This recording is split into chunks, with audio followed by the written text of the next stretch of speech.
IVM.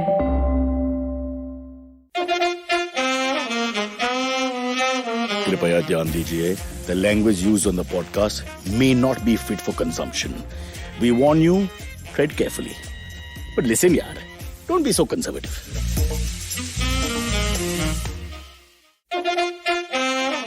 Yes, Women's Day week. I'm the only person left in the world celebrating it, even though I'm only 25% woman for some reason. But before I bring my beautiful guest on, I need to quickly tell everyone, especially people living in Mumbai, stop the nonsense about lockdown and sending WhatsApps on lockdown. There is no lockdown. I am very close to the Chief Minister. I don't know who he is, but he's just 3 buildings away. So there is no lockdown. There will be no lockdown. There may be what they call partial lockdown, 2-3 घंटे के लिए ये बंद करेगा, वो बंद करेगा. That's all symbolic, so don't take that seriously. We have to work. You will not take this as a holiday. We've already had 1 year off. That's my warning to everybody. Don't use the word lockdown ever again. It's worse than if you use the word lockdown with F instead of L. It's worse than that. Okay? Lockdown. Never again.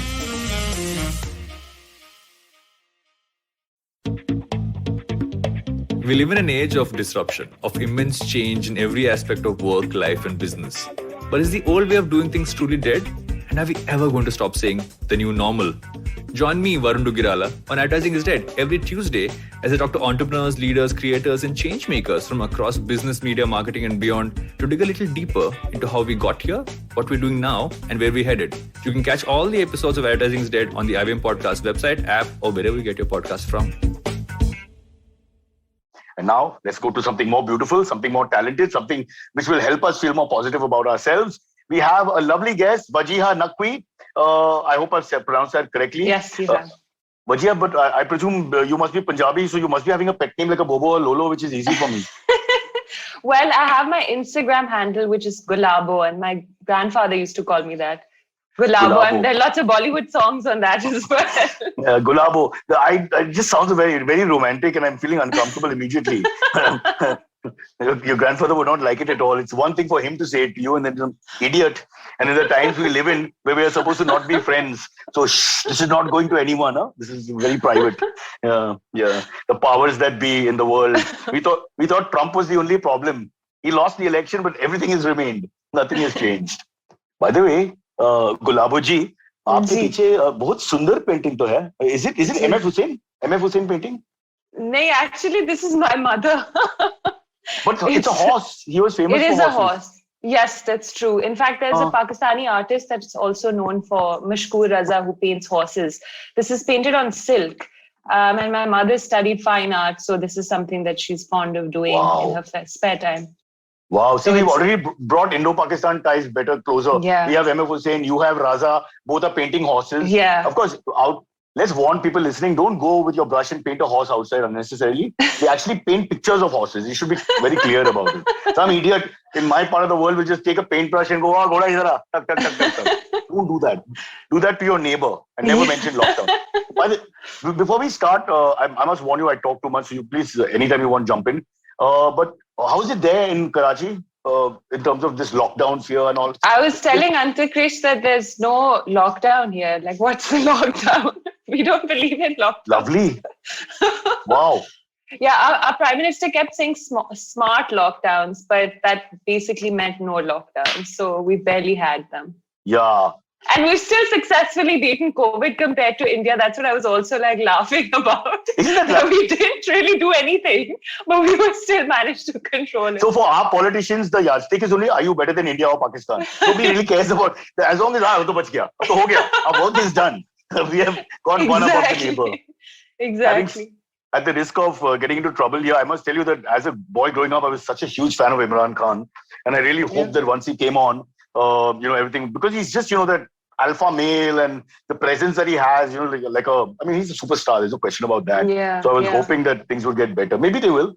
We all hope the same. And a lot of people had very high hopes and aspirations. But unfortunately, being a charismatic, good-looking leader doesn't make you a good leader, actually. It can, he has his own sort of issues.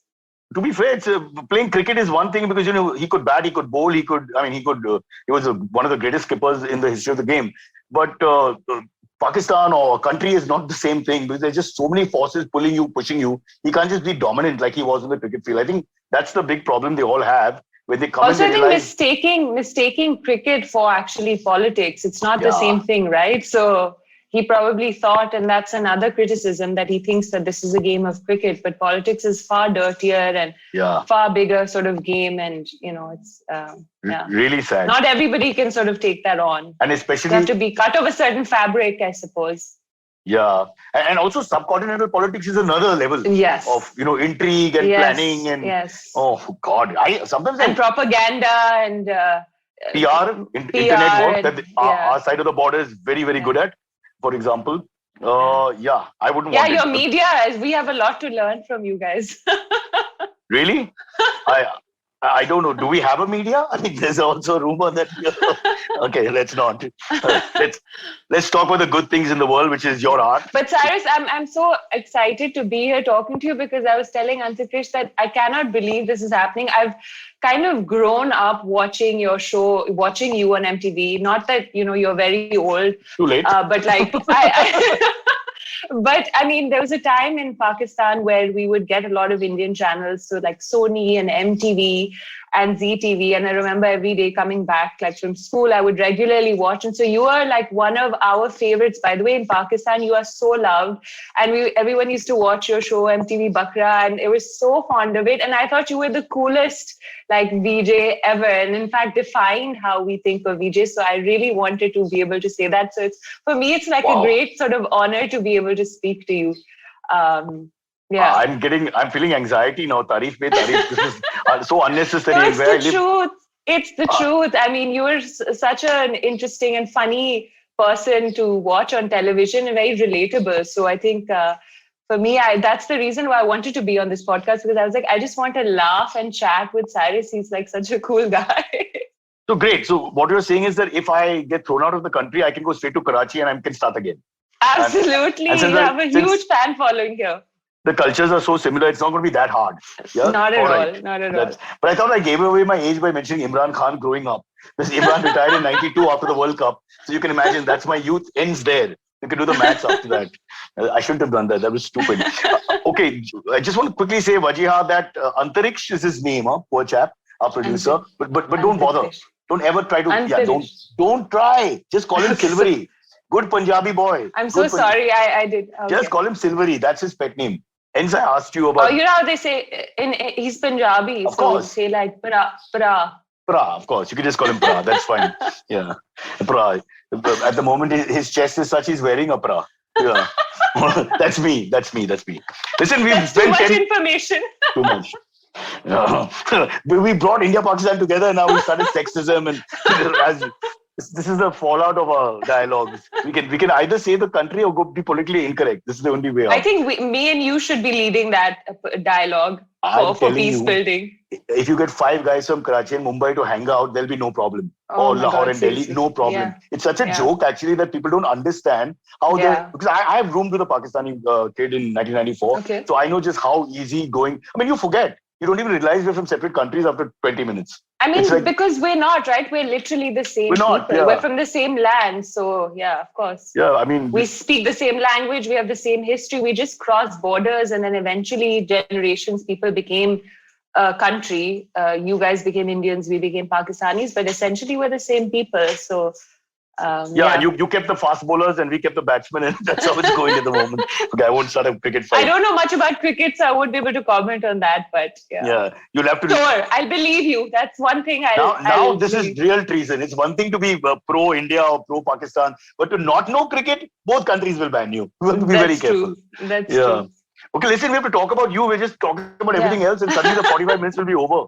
So let's start at the beginning first. I want to tell you, I'm a trained Hindustani classical vocalist myself. Oh, wow. Of course not. Okay. How can you believe that?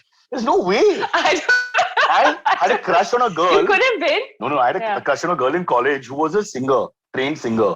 And so she used to take us for her performances. I mean, like all the guys would go together and all. That was my only, and I had to sit through it.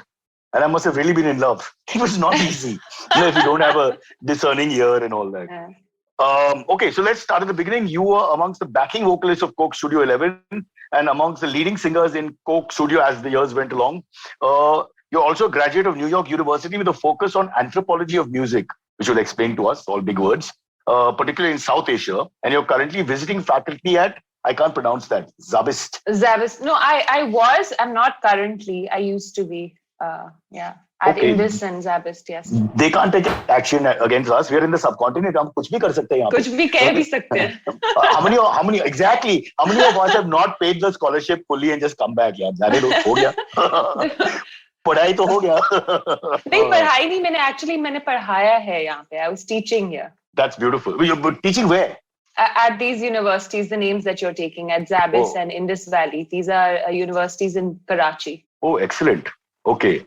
So I was teaching for a short while, yes. Okay, so now let's go back into your life and tell us how it all started. How did you become a singer? Do you have a family tradition of singing? Not at all. No family tradition of singing. This is something I honestly just have happened to get into over the years. I've always been fond of singing as I was really young, and I would participate in like school concerts and college and sing. But Pakistan has a very interesting, in our society, generally it's not encouraged to pursue music, especially for females. It's slightly tabooed, I would say, in the sense. Now, of course, things have changed a lot. But also the idea that, how are you going to survive? How are you going to pay the bills? How are you going to sustain? Because there's no really big industry in that sense for music. So I never consciously ever pursued music in that sense. And I grew up, grades at CI and studying and very straight-laced like that. So I joined, I enrolled in a business school, went to Lahore, I was studying there. That's where I discovered my love for anthropology. And anthropology is essentially the study of culture and the study of society. And so that got me into, of course, I was pursuing music, but that got me into studying the context in which music originates, right? So, what is the poetry of the subcontinent and why is it a certain way? Or, what is the significance of certain cultural traditions in our subcontinent, which is tied very closely to music. So that got me really interested in that subject, and I started to explore that further. And again, I was not really interested. I never really thought I would become a musician. And then after that, I got a scholarship to the New York University to pursue this further. So wahan pe bhi, I studied the anthropology of sacred music. And so I did my thesis on Sufi music festivals, and I studied it from a more academic sort of perspective. And I was pursuing my singing more as a hobby, as a passion on the side. But I had never thought कि मैं इसको professionally explore करूँगी. Then when I moved back to Pakistan, because again, there are not many opportunities to be able to do something in the field that I've studied, to actually pursue it, either in terms of cultural organizations or cultural centers. I mean, there's very limited avenues to be able to work for. So I joined the development sector. I did a lot of work on programming cultural activities. So I helped organize different concerts, different events that were actually using music to bring communities together, because that's something I realized also with working in a place like Karachi, or Pakistan, which is so diverse, with having, like India, we have lots of different ethnicities and different religions as well, different language speakers. And so bringing communities together, music was one way of being able to sort of do that, use that as a peace building tool. So I helped more on organizing activities that were focused around music. So I never really pursued my own singing. And that was the time that I started training in Hindustani classical music. And I have a teacher who I continue to train with. So I'm going to say that I am not a trained Hindustani classical singer, but I'm still learning, because it's just been sort of 3-4 years. And this is such a rich tradition that you can spend your entire lifetime and still be a student. So I would say that I'm still learning that. But technically, you're a Pakistani classical vocalist who's learning Hindustani classical. So you're a Pakistani Hindustani classical vocalist. That's the full term. Yeah. Well, Hindustani, applies across. But the word Hind itself is actually a Persian term, right? that the Persians kept for this land. Actually, it was Sindh first, Sindhu, which then became Hindu, and then to describe the people that lived here. And that term became Hindustan. So it was a Persian term that applied to this whole region, which includes, of course, Pakistan as well. So yeah, I struggle with saying Hindustani classical. So I always have to come up with different terms. Sometimes I'm like, okay, North Indian. Oh, that's your dog. Who's not doesn't very like happy Hindustani with. classical. He doesn't like me saying that Hindustani applies to Pakistan as well. Yeah, that's what. But she's female, so we got the gender issue is sorted. Okay, she's empowered and does her own thing. Yeah. No, so just coming back, when you were in NYU, just to understand, you didn't practice, you weren't learning singing and music per se. You were learning only the anthropology of music, is it? Yes. Though I was engaged in other sort of art forms, and I was interning at different cultural organizations, and I was trying to like get experience in how music can be used to organize projects that bring people together. So like more sort of event management and exactly. So you were a music historian and then a music entrepreneur. That's where it went, right? Absolutely. And this was in the background where you personally wanted to sing, but you didn't look at it as a serious thing. Yes. Absolutely.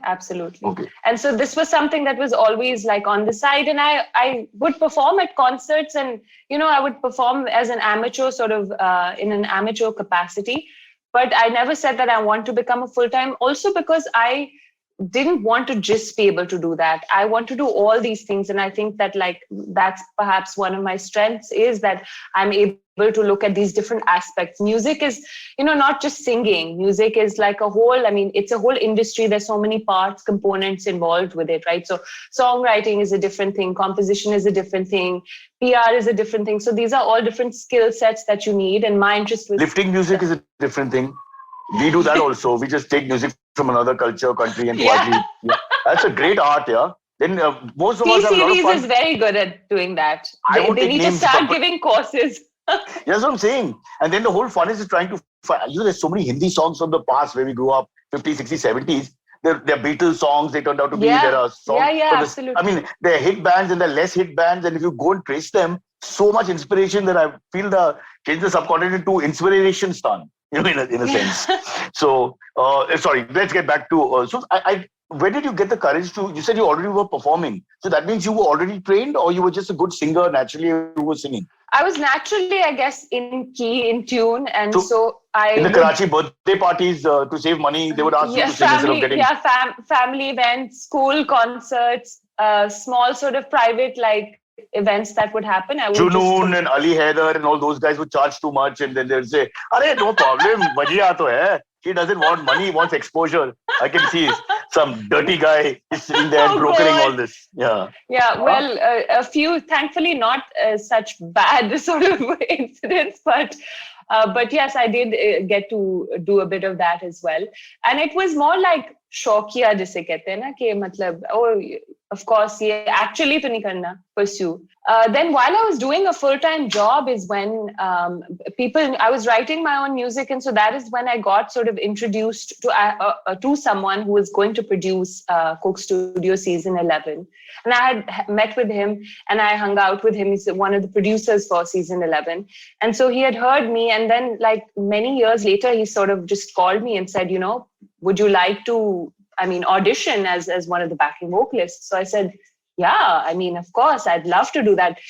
I went and I, got selected, and then I was part of season 11. And then I had been doing my full-time job for 5 years. I wanted to kind of give that a break. I thought I had learned enough. Done enough. And so I wanted to move on to other things.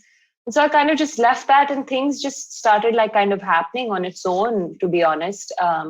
I started going back to, again, studying anthropology of music because I was, wanted to explore more of my music research and writing. So while I was training in North Indian classical music, I also was wanting to kind of write about this, because in Pakistan, again, we have very little patronage for the arts, right? And particularly a tradition which is so diverse and so rich. We know very little about it growing up. Matlab, aap log ke side pe to phir bhi you guys are kind of aware of that, or it's kind of part of your very sort of social fabric, and it's very much encouraged. In Pakistan, music is not necessarily encouraged in that same manner, especially classical music. There seems to be some sort of distance. Seems to be, it's very deliberate sort of conditioning and brainwashing that's been done by the state and by our countries, and at a very deep-rooted educational level. And so these things I started to kind of explore, and I said, oh my God, there's so much that I don't know that's coming from even the Islamic tradition. Being a Muslim, I don't know so much about this. And hum hamesha, Pakistan mein ek misconception hai ke Indian classical music is, comes from Hinduism or the Hindu religion necessarily. So there were all these misconceptions growing up that we've heard and we've never really kind of delved into. So for me, that was really fascinating as I continued to study, and then I wanted to write about it. So that's the path that I started to then somehow take. And eventually I got interviewed for Coke Studio the last season. To be part of their... Sorry. I just want to interrupt. No, you're talking beautifully. But my only question, because you keep saying Coke Studio, I tried to audition for it once. I know it started with MTV India. And I did a beautiful song that I put together, composed myself, called Pepsi. And, okay, it was called I Love Pepsi. And for some reason, they just wouldn't entertain me. I just want to shout. Did you figure out why? No, they said the lyrics were not correct or something. I mean, उसका क्या मतलब है? Art में कुछ correct or incorrect तो होता ही नहीं. I know exactly. उनको बोले कि आपने Pepsi जो है इतना abstract term है. Why didn't you? Actually, I mean, when I was saying I meant Coke, right? So didn't you clarify that? ना उर्दू में, ना हिंदी में, ना गुजराती में, ना I mean, there is no word like Pepsi. Okay, now some Punjabis are calling their kid Pepsi, but that's another story. It's not quite the same. It's just some kids are a little tagra. What can you do? In Arabic, the P is Bay, right? Yeah, they don't have a P, right? Babsi. Yeah, so the Bay is Babsi. Like Pakistan would be Pakistan. Yeah, so we have Irani antecedents. So we have Parvez, for example, which is not really, so you'll not get that say in Dubai. That name will be only in Iran.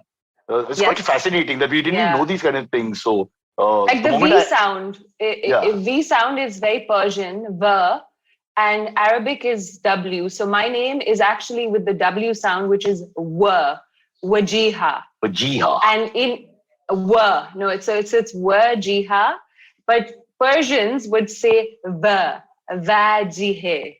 And if you're just tuning into the broadcast, just remember we are adults. Because of what Bible is saying, Vajiha, and you're correcting me, Vajiha. So what do you prefer? Because Persian is also a beautiful language, so it just sounds lovely. Yeah, it does. I mean, I'm okay with both, as long as you don't call me like Susan or something. What happened in New York? What happened? These. Oh, it was awful. I mean, people would just, I would say, "Oh, hi, I'm Vajiha," and they would be like, "Regina, nice to meet you." And I said, "What's my name?"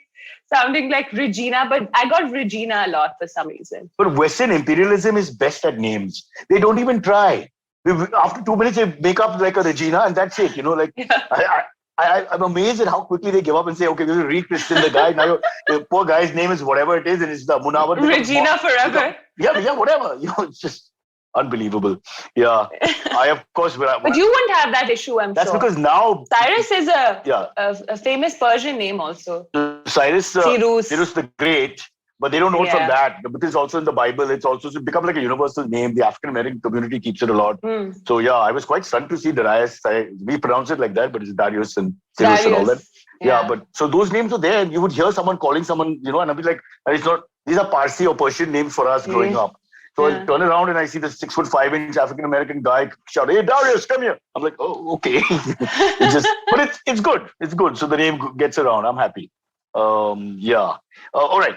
Let's get back before we take a break. So you started singing and started performing, but you're saying Hindustani, okay, classical music, whatever the hell it is, Indian classical, or let's call it to include Indian Pakistan. Music. Just call it, Indian music. Indian music. Huh? So in Pakistan, you said we have a market back home where I'm from. That one line behind you. Yeah. But there is a market, obviously, when you started singing, because you're doing shows and people know who you are. So there is a market. So even though we had partition and everything else, Indian music on both sides of the border is something that is enjoyed.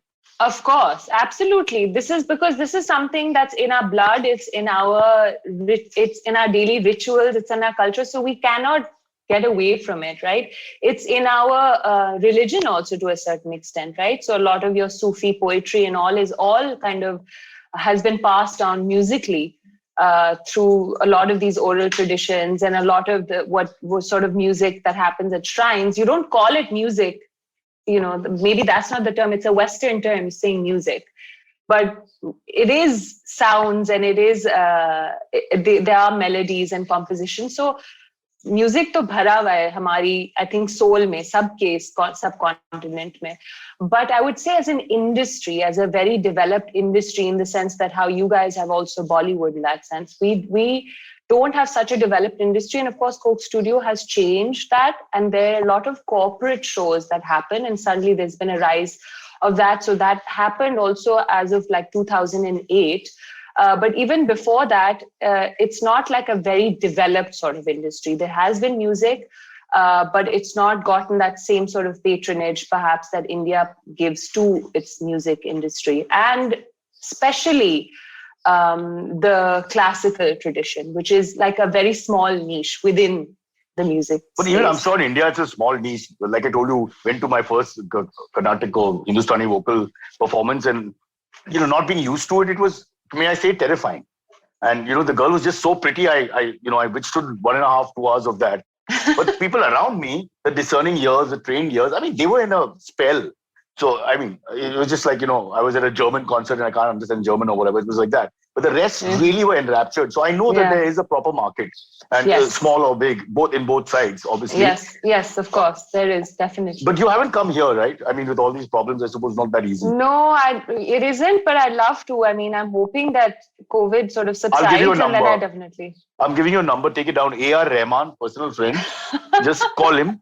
He's very soft-spoken, so you talk to him loudly and all that. Put it on speakerphone. You won't hear anything otherwise. Who doesn't know A.R. Rahman? But up to a few years back. A guru. Yeah, he is. We had so many Pakistani artists. I mean, I was lucky enough to actually hang out. I hung out with Nusrat. Oh, wow. And let me tell you. No way. Yeah, and his son, Rahat as well. Yeah. And wow, what voices, boss. They were like, Western classical singers. The power, the tenor of that voice, I remember some other Indian bands were performing and they did a sound test. And Nusrat was waiting quietly and he was breathing heavily as usual and all that. And his 5 chelas were saying something in the, the thick Punjabi accent where half the mouth is used. What year was this? Somewhere in the 2000s before he passed away, obviously. But at that time, we had Junoon coming, Ali Haider coming. I just mentioned a few. He passed away in 98. So 98, okay, before that. Yeah.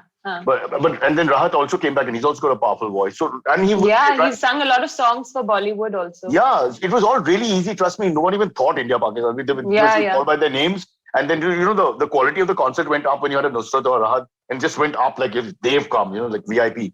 But I'll just tell you quickly. So there was a band performing, a rock band, and in Hindi, and they're very good band. And they check this, that, how they are, how you guys are musicians, checking everything. I've never understood why they do that. They do this motion to the sound guy, like something treble has to go 1 inch, whatever. And it just sounds exactly the same. And that was, it's ridiculous. That was done. And then I think Rahat or I can't remember, I'm so old. One of them comes on stage and all he does is take 2 notes. There was one bull-like note, then the next bull-like note, and then he left. That was that was enough for him. He didn't want to waste time and come back and perform later. But when he took those 2 notes, the power was such, just blew all the other contestants on the stage, they were all psyched out. In a good way. But it was like, past what must have been like to watch Don Bradman bat. You don't want to go after that. So it was literally like that. All of us, it was a moment, our hair was standing. We were like, wow. And he wasn't being arrogant. They just casually took 2 notes just to make sure his voice was there and went off. Yeah. And all for half an hour, 1 hour, the bands before us struggling with treble and bass and usko muna, usko guma, all not. But they didn't, they were quiet. Need anything. Yeah, they were only dependent on their solo instrument, which was their voice. And again, no arrogance. They just did it like a matter of fact. That's all. Actually, the complete confidence that I'm just going to sing. I don't care who's singing before or after. I'm just going to sing. And I loved it. I felt, they remind me of Mike Tyson boxing. Just comes into the ring and does his thing. I hate to give you this analogy. But that's the thing, na? Tosha nahi. Wait, but the thing is, they have been immersed in music since childhood. And this is all that they do. And this used to happen, of course, when there was patronage by the Mughals, pre-British times, when you were allowed to just immerse yourself in training in the art of music and poetry and the sur and the tal. And that was literally all you did. Now, musicians have to do so many other things that they can't even focus on the only thing that they should be doing, which is the art itself. And that's where you see the difference then, and that's why maybe like to become a full-time singer is a real sort of serious consideration, which I'm saying, if I just dedicate myself to that, then who is going to do so many of the other things that now musicians have to do to pay the bills or to be able to get shows? Or you would just train forever and go and sing in front of in the darbar, and your Badshah would, kind of just pay for your all your stipend, and you were like set, and you just had to like practice your music. That was what you did. There'll be an article in Karachi or Mumbai saying Wajiha anti-democracy wants kings to come back, monarchy back, to patronize singers. No, we really don't. We've seen how that went with Meghan Markle's saga. Wow. We're running out of time. I want to get into your whole other part of your life, which is the scroll and writing. But just one last thing I want to say. Just missing that part of the world where the artist was just an artist, and the technology and the marketing and all this, was like in the background. Now it seems to be part of everyone. As you said, this generation growing up, they need to know all this. They need to push themselves out there, figure out. Just miss the artist coming, performing and going. And perhaps he's a complete moron. He can't even walk properly. He can't do anything, can't even wash his clothes. But when he sings, it's like God is singing. I just miss that sometimes. Absolutely. I don't know if you agree. But come on, let's talk a little bit about the scroll article, because as usual, I was told we have to talk about this and I've gone over time. So this is, which I can't find now, the article. So you'll have to help us. Okay. So the scroll article again comes from this interest of mine in the same Hindustani classical music tradition, but when India and Pakistan came into form, I study from a teacher who's actually a Qawwali practitioner. Okay, but they come from and they trace their discipleship back to Amir Khusro. And they're also trained in the khayal, which is one of the primary sort of vocal genres of North Indian classical music. So I was very intrigued with these two traditions being practiced by the same person. In my case, personally, my teacher was coming from this tradition, which was taking both these art forms.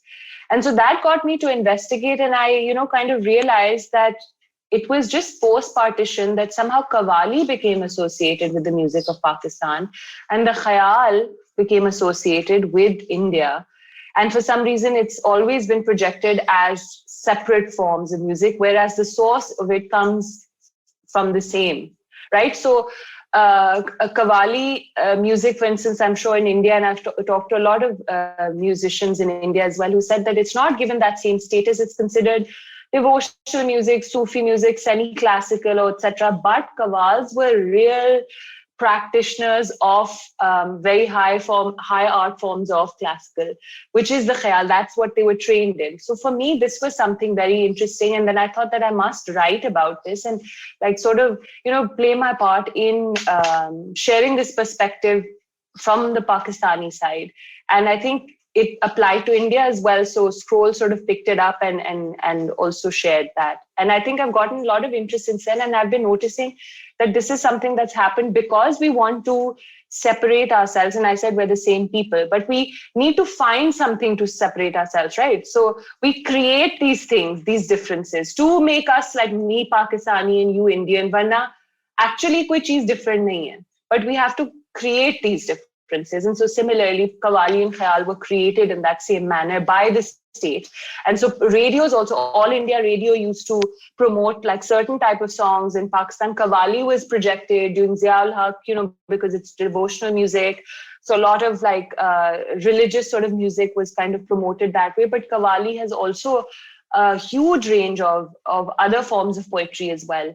That's not always promoted in that same manner.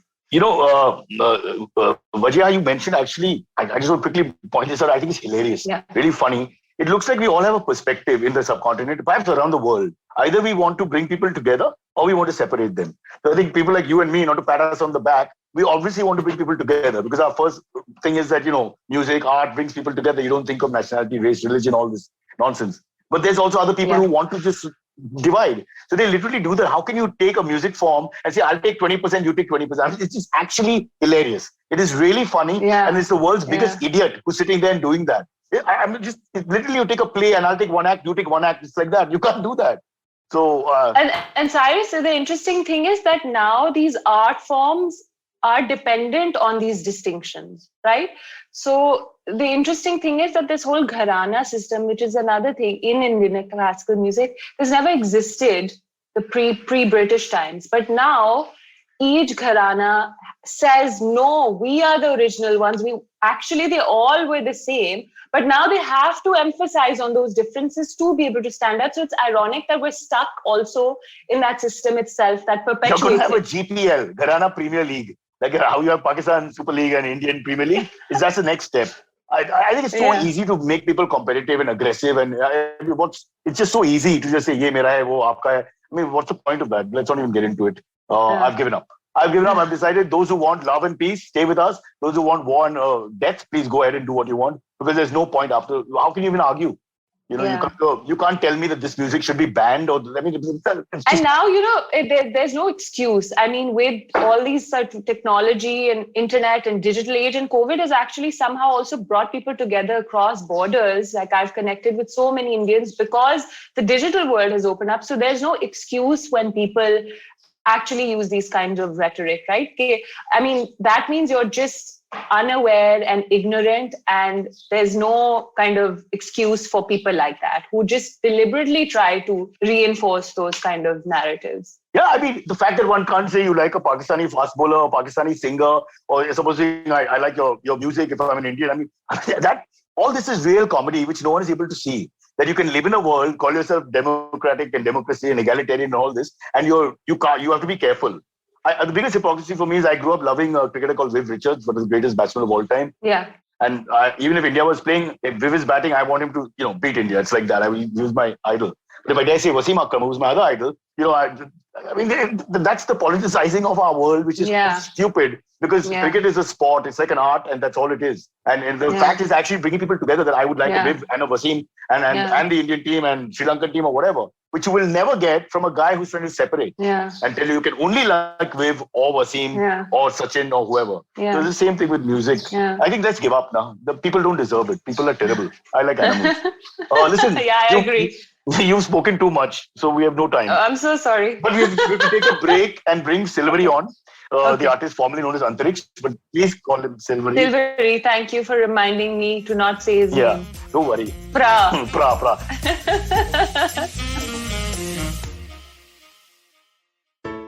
Hello, everybody. Welcome to another great week on the IVM Podcast Network. If you aren't following us on social media, please do. We're IVM Podcast on Twitter, Facebook, and Instagram. Would like to thank the sponsors on the network this week, CET. We really do appreciate your support. We have a new show on the network. It's called The Fighting Goat. And if you love fighting sports, tune in every Wednesday with hosts Arjun and Somesh. They also featured, by the way, on Cyrus Says this week, where the three fitness freaks bonded over their love for TV sports and sports in general. Tune in to This Round Is On Me, where Gauri celebrated her 25th anniversary with Kavita Rajwade, who is my co-founder at the IVM Podcast Network. They give us details about how this show was curated, and they talk about podcasts in general. On The Habit Coach, Ashton highlighted our addiction to screens, how we are glued to either a big laptop screen or a small mobile screen all day. He shared some tips on how to rectify this unhealthy lifestyle. On All Things Policy, Anirudh Kanisati spoke to Pratik Vakre and Rohan Sheth about the new internet guidelines that were issued by the Government of India recently and their impact on content creators and platforms. On the Filter Coffee podcast, Karthik invited Vivek Ram, who is a celebrated animation artist. They chatted about his stint with animation and starting his own studio called Vanar Sena, bringing to life stories from ancient India and his scriptures with animation as his vehicle. We had Dhanya Rajendran, the editor of the News Minute, on the Note with Maruk Inayat. It was a deep dive into the digital newsroom and the upkeep of truth in a fake news pandemic. And with that, let's get you back to your show. Follow me at Instagram and Twitter on Board Brocha. I'm so bored. I need your help. I need your love. I need your touch. Okay, just follow me.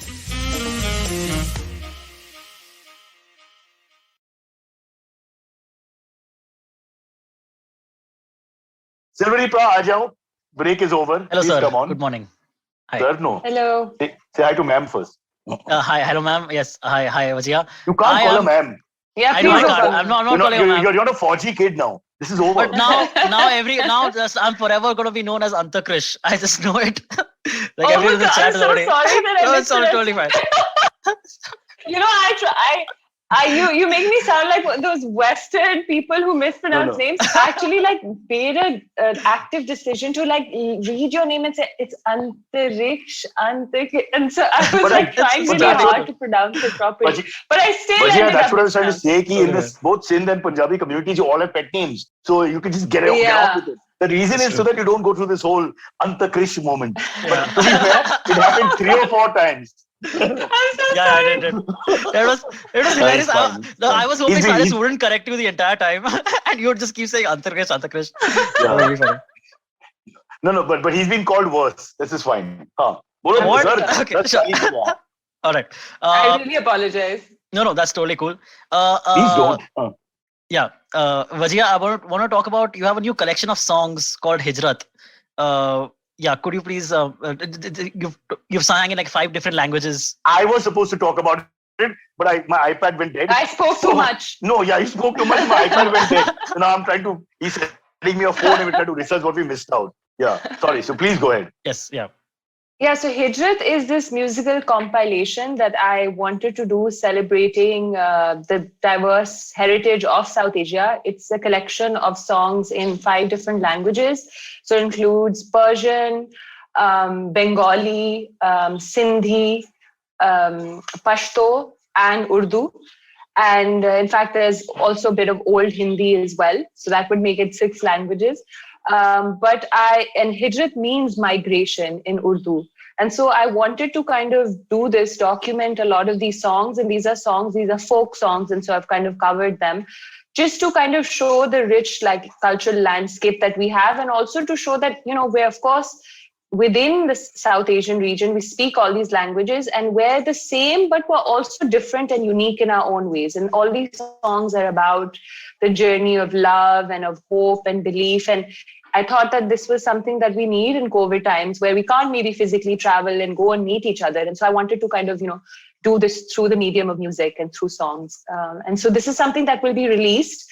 I just performed this for a Women of the World festival that happened last week. And it was aired live. It's there, but we're going to be releasing it also like very publicly from A for Alif, a YouTube channel. It'll be coming. It's a Pakistani music studio. So I'll be releasing that also from that channel. And I would really want people to check it out and share comments and tell me what they think about it. Done. We will promote it. Even though nobody watches this podcast, remember, we will promote it. We will never let you down. Yeah. Thank you. That would be lovely. Silvery, you haven't Yes, mentioned that they can download the thing and watch it later. You told me to say it. I forgot. People who miss out on the live stream, please know that you can check out the podcast on any podcasting app as well. And please go follow us there as well. And review us on Google Podcasts and Apple Podcasts. That really helps a lot. This is the worst news you can give them. Just when they thought it's over, and they don't have to listen to it again. Now, okay. Let's get to the AMAs. What do you say? Yes. All right. The first one comes in from Rohit Rawat. He says, huge fan of Coke Studio Pakistan. How was the experience recording Coke Studio after the COVID restrictions? Because Coke Studio is recorded in a very intimate environment. Great point. Yeah. So Coke Studio 2020 last season was very different from the previous seasons. And everyone probably knows that we couldn't actually have a huge set with lots of people. And Coke Studio is very careful about managing that protocol. And so you see last season, we're all recorded in a very intimate setting in a studio with the producer and with the artist. And then a lot of the musicians played their parts separately. So it was actually like, it's a great study for people who are interested in how to be able to do this remotely. And so it was a challenge because earlier the whole band used to get together and jam and perform, and then it was recorded live because it's live studio. But this time in 2020, it was completely remodeled and changed. And so people did their parts separately, remotely. A lot of the musicians, we were able to get musicians, like there was a Turkish drummer for last season who was playing. So he was based in Istanbul and he played on the season. Then there were Nepali musicians. Then there was a musician, the Buka player from Beirut as well. So we were interestingly to collaborate with musicians from over the world. Unfortunately, I don't know, inshallah, India ke saath bhi maybe that would be possible one day. But this is something that happened ironically, even though COVID was really restrictive in some sense, but in another sense, it really opened like the borders. So that is but so happened. Then it's not live. Is Coke Studio almost live? No, it was live.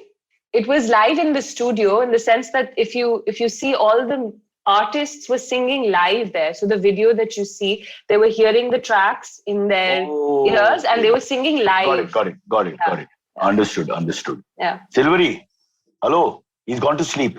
You've got to make the shorter answers. You lost him. No. I'm so sorry. Uncle Chris, My internet hung. My internet hung for a second. Your internet hung. Oh, disgusting. Sounds like a dish in China. Okay.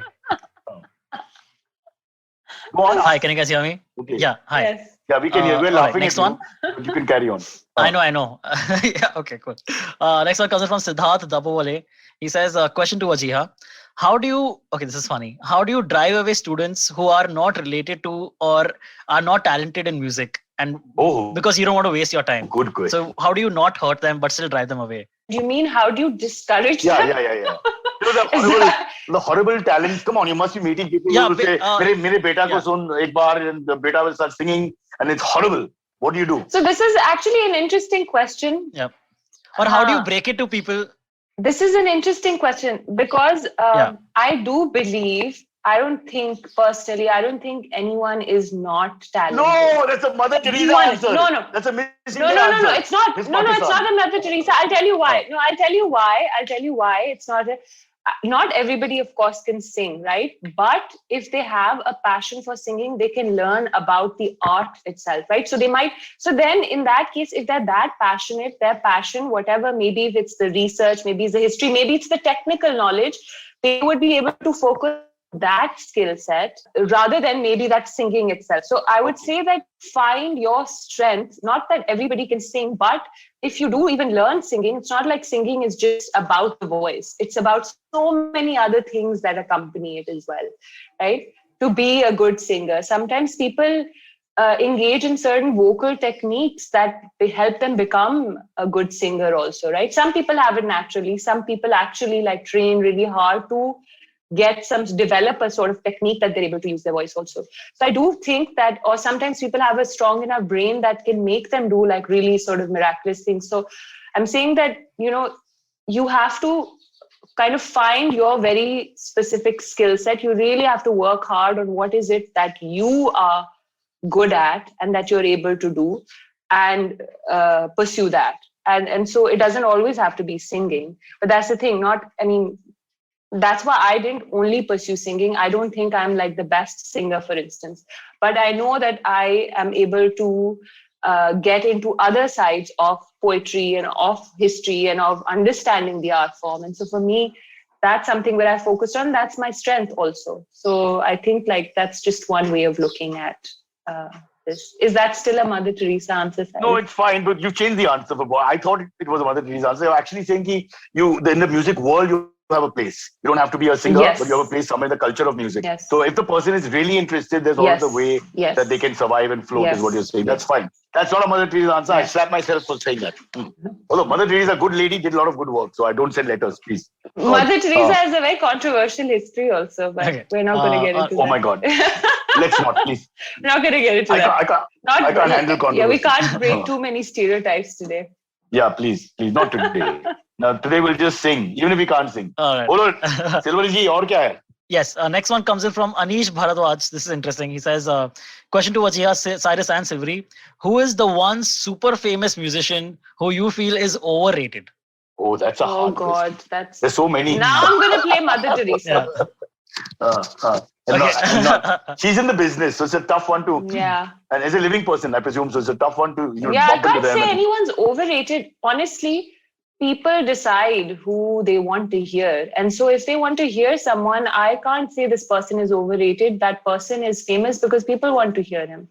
So that's as simple as that. Yeah, but it says who you feel. Who I feel is So it's your opinion. I honestly don't think that way. Don't.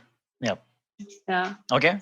Let's just skip this question. I don't think anyone's overrated. I think that they're amazing singers and they're okay singers. And sometimes okay singers are also very special because of maybe their personalities. I like people with more personality also, right? So sometimes you like that about someone. So it's like this Mother Teresa. This is now definitely back to Mother Teresa. This is a real one. This is the very epitome of Mother Teresa answer for semi-final placement in a Miss India or Miss Pakistan contest. Fair enough. I would say Puff Daddy.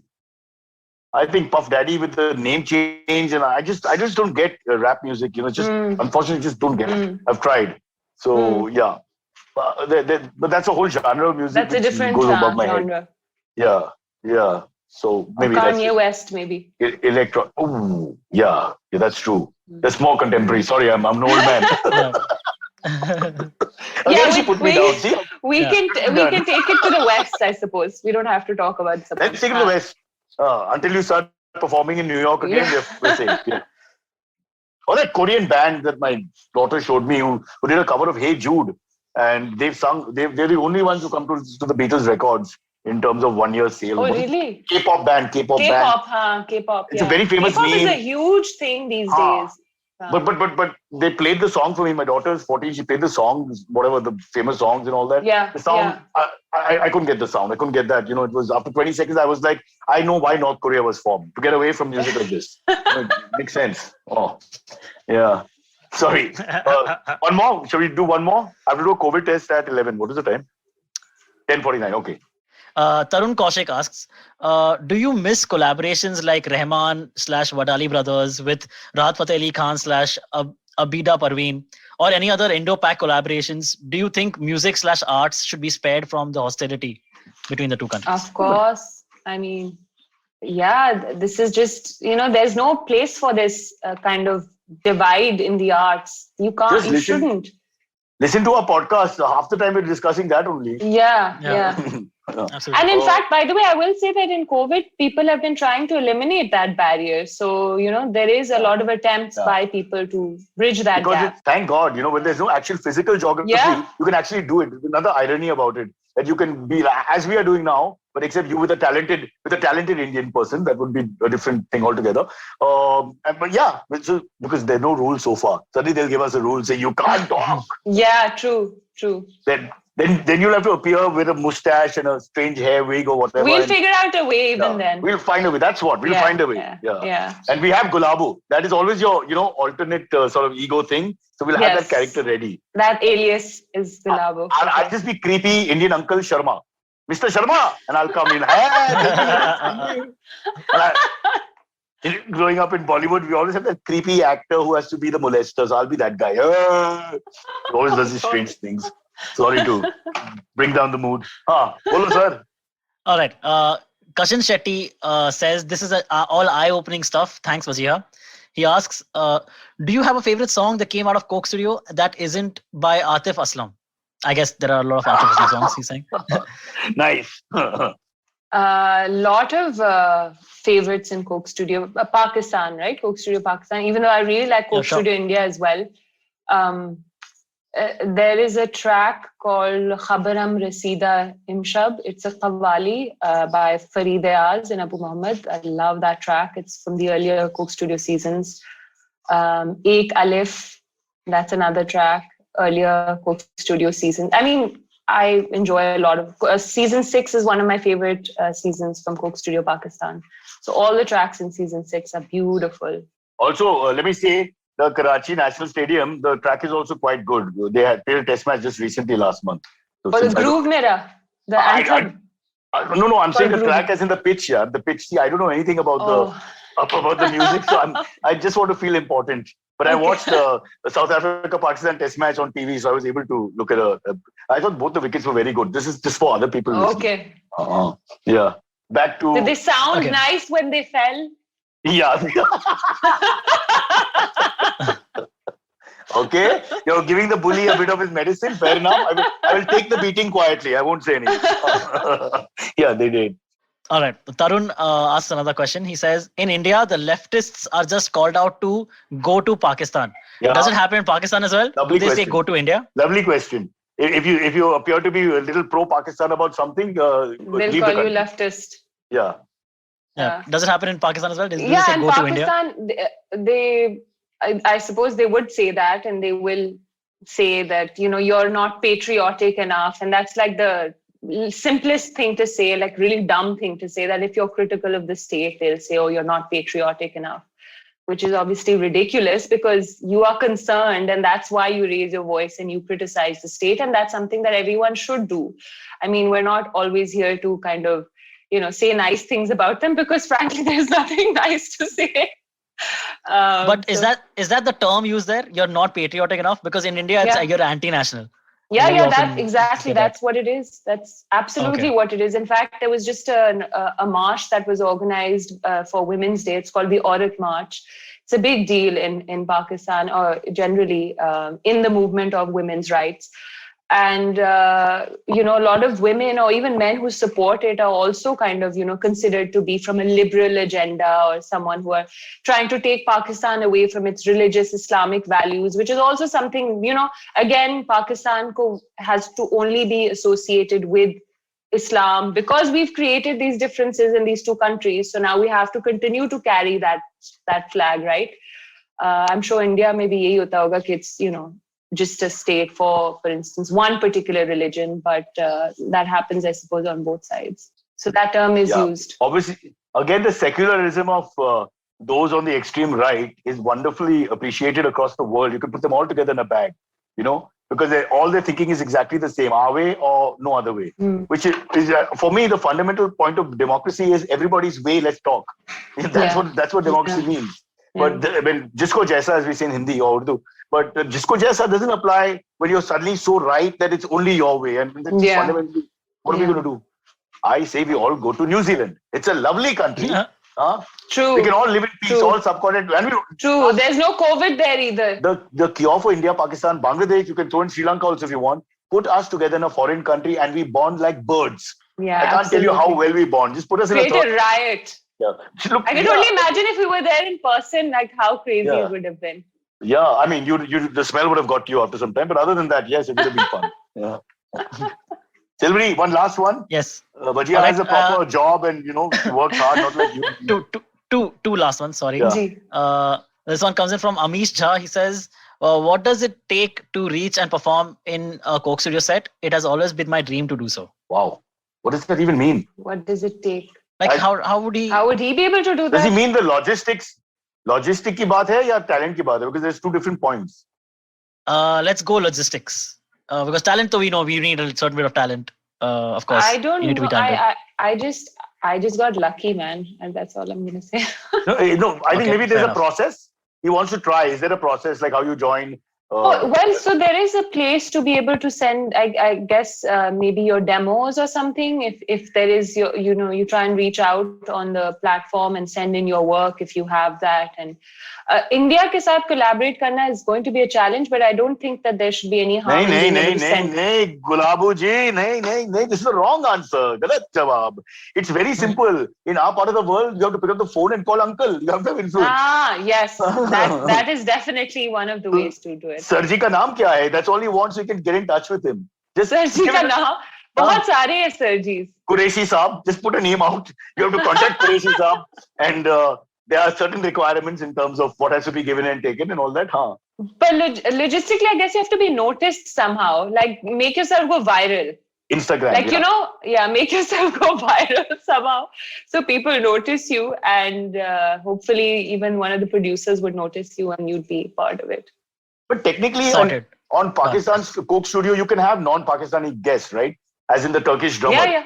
It's just because of this India-Pakistan dynamic that we're not doing it so much. Yeah. There's no rule that Pakistan has. No, not at all. Right. They've been in Indian singers as well. Don't mention them. We'll never hear of them again. No, go on. I think in season 10 there was. Yeah, well, I would think it would be the most obvious and easy thing to do for the two countries who are neighbors. Yeah, exactly. To be able to make music together. Yeah.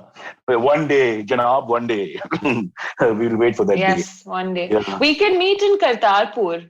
That's the thing. Place that's where allowed. We could make. That's allowed. Yeah, Captain Go Amarinder make some music. Will protect us. Yeah. just in the tunnel or something, the actual between the corridor. That famous Tova Tek Singh novel play, if you guys Manto, yeah, about no man's land and the irony of the whole thing. Yeah, exactly. Beautifully written. Beautifully written. Absolutely. Till we read that. Where the hell are you? He's gone. Yeah, I'm right here. Oh, okay. I'm here. It's about people like us, mad people from Pakistan, mad people from India. I mean, look at that. It's actually about mentally, what's the right politically correct word? Mentally challenged. मेरे ख्याल से only the mentally challenged are not challenged in our part of the world. Yeah, true. No? All right. Old man Silvery, anything else? Yes. One last thing. Yeah. Nadeem A says, wow, what a coincidence. I just came to YouTube and here I see Wajiha Naqvi. Wow. I've been tripping on Coke Studio every day since the last 2 weeks. So thanks, Nadeem. And last question. Harvesh Kasad asks, hey Wajiha, do you think music can play a role in bringing India and Pakistan together and have friendly ties? Full podcast is on that. No, it can't. Yeah, don't put the pressure on the musicians, Vichara. They've got enough time to pay their bills. ये problem ही solve कर लो यार. In between tracks, A and B. That's a very good point. Yeah, why should they constantly be doing these things? Yeah. But again, it's an irony that where diplomacy fails, I promise you, all the other lobbies will work. You have guys who trade, even commerce, even business communities, even artists, even sportsmen. All that works. I mean, that's why we. And also, actually, Cyrus, I'd like to mention I'm part of a network. It's called the Southeast Asian Leadership Network, SELA. And in fact, people in India can also look it up. And that's a network that I'm a part of, which every year brings leaders from Southeast Asia together. And so I have a lot of Indian friends that have applied to this network. And so this is a chance for Pakistani and Indians to be able to meet and be connected with and to be able to collaborate, because I've been doing that through this network. And so, look for networks and platforms that are similar. And it's almost like family, where a network that's connected all over in different parts of the world as well. We have a North American side to it as well. So it's very famous. In fact, in Bollywood, there's a song which is a tribute to it called My Name is Sila. Sila ki Jawani. Isn't that it? Isn't there one? Silvery? Yeah. Yes. Correct. That's the one. Katrina was singing about it. There you go. See, everybody knows. Brand ambassador Katrina. Yeah.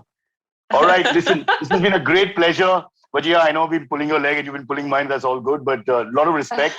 Great to know you. Great to meet you. And I hope one day people of our countries are no longer considering any issues, can just walk across the borders and hang out. Inshallah. Because we have a Karachi sweet wala and mithai wala and all here. So we have Bombay bakery here. There you go. So we already we moved a little bit here and there. Halka sa ho gaya. Let's see how far it goes.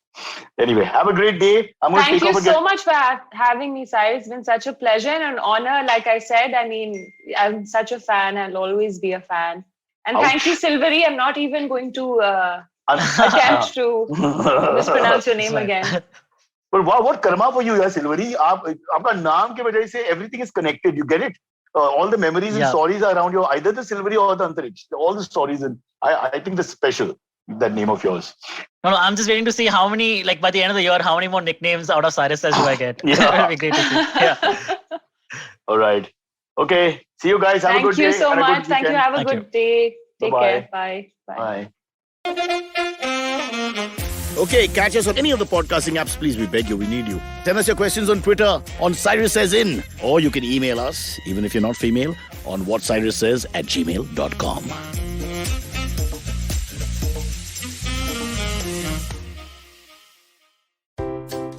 Want to learn something new and have a few minutes to spare? Well, then go for the Traveling Professor's Diary, where I, Siddharth Deshmukh, the Traveling Professor, will help you glean from all the insights that I've gained from wherever I've traveled, learned, taught, and repeated. Join me every Tuesday and Thursday on the IVM Podcast website, app, or wherever you get your podcasts from. 2020 is a difficult year. A global pandemic, protests, elections, recessions. You get the picture. What we need is a space where we can have nuanced discussions about global affairs and foreign policy. That's where I come in. My name is Hamsini Hariharan, and I host the States of Anarchy podcast. Every second Tuesday, I speak to experts in the field of international relations to make a little more sense of the world. So join me on the IVM podcast app, website, or wherever you're listening to me right now.